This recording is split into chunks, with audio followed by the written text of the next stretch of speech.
నరేంద్ర మోడీ గారు అడుగుతా ఉన్నాం. 50 సంవత్సరాలు కాంగ్రెస్ పార్టీ పరిపాలించిన సమయంలో ఈ దేశంలో జరిగిన గుళ్ళ నిర్మాణ సంఖ్య ఎంత? 10 ఏళ్లలో మీరు చేసినటువంటి గుళ్ళ నిర్మాణం సంఖ్యతో చర్చకు సిద్ధమా అని అడుగుతా ఉన్నాం.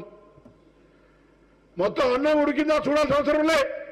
తెలంగాణ రాష్ట్రానికి సంబంధించే భారతీయ జనతా పార్టీ నాయకులకు సవాల్ చేస్తా ఉన్నాం. అంతేందుకు 10 సంవత్సరాల్లో దేవాలయాల అభివృద్ధికి ఉన్నటువంటి ప్రసాద్ స్కీమ్ కింద హిందువుల ఛాంపియన్లని చెప్పుకునే 4 తెలంగాణ పార్లమెంట్ సభ్యులు ప్రసాద్ స్కీమ్ కింద వేములవాడ రాజన్నకో, కొండగట్ట అంజన్నకో, ధరంపూర్ లక్ష్మీ నరసింహస్వామికో, యాదవరట్ లక్ష్మీ నరసింహస్వామికో, కాళేశ్వరం ముక్తేశ్వర స్వామికో తీసుకొని ఒక అలంపూర్కి ఏదో, ఒక రామప్పకి ఏదో ఇట్లా ఇచ్చినమని చెప్పుకోవడం ఎందుకే లేదు. ఆ శాఖ ఈ రాష్ట్ర మంత్రి దగ్గరే ఉంది కదా, కిషన్ రెడ్డి దగ్గర. అంటే ఎన్నికల సందర్భంలో మతపరమైన వైషమ్యాలు సృష్టించాలి, ఎన్నికల సందర్భంలో ఎస్సీ ఎస్టీ బీసీలను దెబ్బకొట్టాలి అనే ఆలోచనతో కొనసాగుతోంది. నేను తెలంగాణలో ఉన్నటువంటి ఎస్సీ ఎస్టీ బీసీ సోదరులను కోరుతా ఉన్నా, మన రిజర్వేషన్లు కాపాడుకోవడానికి ఒక మంత్రి గారి చెప్పద్దు కావచ్చు, బిడ్డ ఎవరైనా రిజర్వేషన్ ముట్టుకుంటే మాడి మసైపోతారు, జాగ్రత్త హెచ్చరిక చేస్తూ ఉన్నాం. భారతీయ జనతా పార్టీ నాయకులు ఊర్లల్లో దళిత సంఘాలు కావచ్చు, బీసీ సంఘాలు, కుల సంఘాలు ఆనాడు తెలంగాణ కోసం ఏ విధంగా జాయింట్ యాక్షన్ కమిటీ ఏర్పడ్డామో ఇవాళ కూడా ఎస్సీ ఎస్టీ బీసీలు ఐక్యం కండి. ఒకవేళ పొరపాటుగా ఒక్క సీటు గెలిచినా రేపు రిజర్వేషన్లకు వ్యతిరేకంగా పనిచేస్తారు తప్ప రిజర్వేషన్లను కాపాడాలని ప్రయత్నం చేసే పార్టీ భారతీయ జనతా పార్టీ కాదు అని మనం చేస్తా ఉన్నాం. దానికి నేనేదో కాంగ్రెస్ పార్టీ నాయకుడిగా మాట్లాడుతుంది కాదు. మండల కమిషన్ను రిజర్వేషన్లకు నష్టం కలిగే విధంగా కమండల్ కమిషన్ తెచ్చిన కమండలం యాత్ర చేపట్టిరా లేదా? ఇది చరిత్ర కాదా? మొన్నటికి మొన్న రాహుల్ గాంధీ గారు కులగర సర్వే జరగాలంటే సుప్రీంకోర్టులో దానికి వ్యతిరేకంగా అఫిడవిట్ దాఖలు చేసిన మాట వాస్తవం కాదా?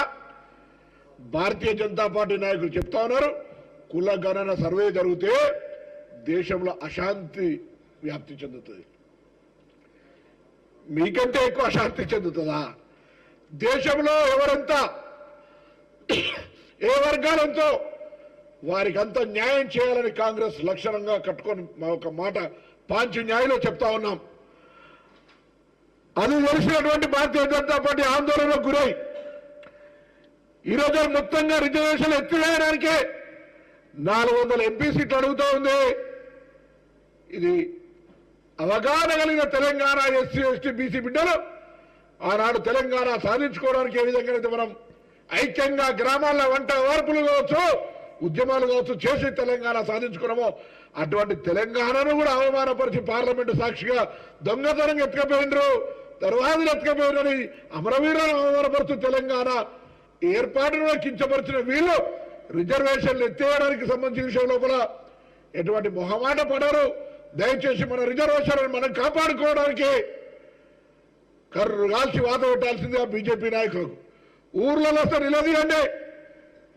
లేదు కాంగ్రెస్ ఆరోపణ చేస్తుందంటే ఇవాళ నేను బండి సంజయ్ గారితో కిషన్ రెడ్డితో స్టేట్మెంట్ చూసిన, మాకు రిజర్వేషన్లు తొలగించే ఆలోచన లేదు, రిజర్వేషన్లు పెంచే ఆలోచన ఉందని చెప్పగలిగే ధైర్యం చేస్తుండ్రా?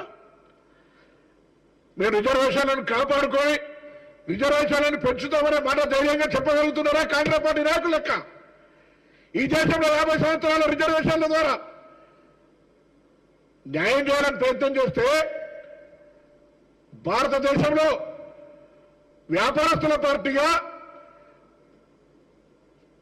ఫ్యూయలిస్టిక్ మెంటాలిటీ ఉన్నటువంటి భారతీయ జనతా పార్టీ ఈ దేశంలోని మొత్తం యావదాస్తిని ఆదాని అంబానికి దోచిపెట్టింది తప్ప ఏ పేద వర్గాలకు, దళితులకు, బీసీలకు, ఎస్సీలకు ఉపాధి కిందనో, విద్య కిందనో, వైద్యం కిందనో ఏదైనా ఇచ్చిందా? అరే ఆఖరికి కరోనాతో చనిపోయినటువంటి ఎస్సీ ఎస్టీ బీసీలు లేదా చికిత్స మీద లక్షల ఖర్చు రూపాయలు పెట్టుకుంటా కూడా రెమిడిసివిర్ ఇంజక్షన్ 50,000 అమ్ముకునే పరిస్థితి దౌర్భాగ్యం కలిగించారు తప్ప వీళ్ళు ఇవాళ ఇటువంటి వాళ్ళు. అందుకే దయచేసి యావత్ తెలంగాణ ఎస్సీ ఎస్టీ బీసీ అక్క చెల్లెళ్ళు అన్నాతమ్ములందరికీ కాంగ్రెస్ పార్టీ కోరుతోంది. రిజర్వేషన్లు కాపాడే బాధ్యత, రిజర్వేషన్లను పెంచుకునే బాధ్యత, రిజర్వేషన్లను కొనసాగించే బాధ్యత కాంగ్రెస్ పార్టీది.